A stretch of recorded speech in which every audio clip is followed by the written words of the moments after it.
കേരളത്തിൽ തീവ്ര വോട്ടർ പട്ടിക പരിഷ്കരണത്തിന്റെ വിവരശേഖരണം ഇന്ന് അർദ്ധരാത്രിയോടെ അവസാനിക്കും.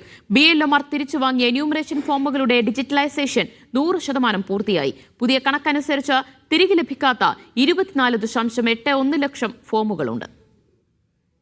എന്യൂമറേഷൻ ഫോം തിരികെ ലഭിക്കാത്തവരുടെ വിവരങ്ങൾ തെരഞ്ഞെടുപ്പ് കമ്മീഷൻ ഇന്നലെ പ്രസിദ്ധീകരിച്ചിരുന്നു. ആകെ വോട്ടർമാരുടെ 8% കൂടുതലാണിത്.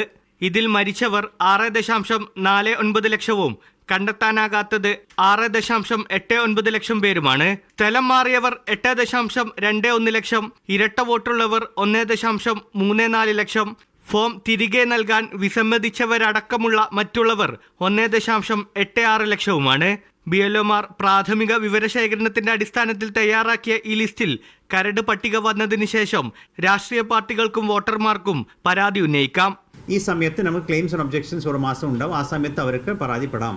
ആ പരാതി കേട്ട ശേഷം ERO അത് കൃത്യമായിട്ട് അതിലെ ഒരു തീരുമാനമെടുക്കും.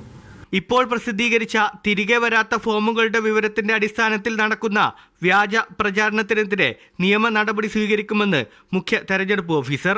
നമ്മൾ പബ്ലിഷ് ചെയ്തിട്ടുള്ള ASD ലിസ്റ്റ് കുറേ ആൾക്കാർ അതിന് മിസ്യൂസ് ചെയ്യുന്നുണ്ടെന്നുള്ളതാണ് നമുക്ക് കിട്ടിയ ഒരു ഇൻഫർമേഷൻ. എന്തായാലും സൈബർ പോലീസിനടുത്ത് അത് ടേക്കപ്പ് ചെയ്യുന്നുണ്ട്. രാജ്യത്തിന് പുറത്ത് ജനിച്ചവർക്ക് വോട്ടർ പട്ടികയിൽ പേര് ചേർക്കാനുള്ള അവസരം നിയമസഭാ തെരഞ്ഞെടുപ്പിന് മുമ്പ് തന്നെയുണ്ടാകുമെന്നും കമ്മീഷൻ അറിയിച്ചു. കരട് വോട്ടർ പട്ടിക ഡിസംബർ 23 പ്രസിദ്ധീകരിക്കുക. പേര് ചേർക്കാനോ തിരുത്തലുകൾക്കോ ആക്ഷേപങ്ങൾ അറിയിക്കാനോ ജനുവരി 22 വരെ സമയമുണ്ട്.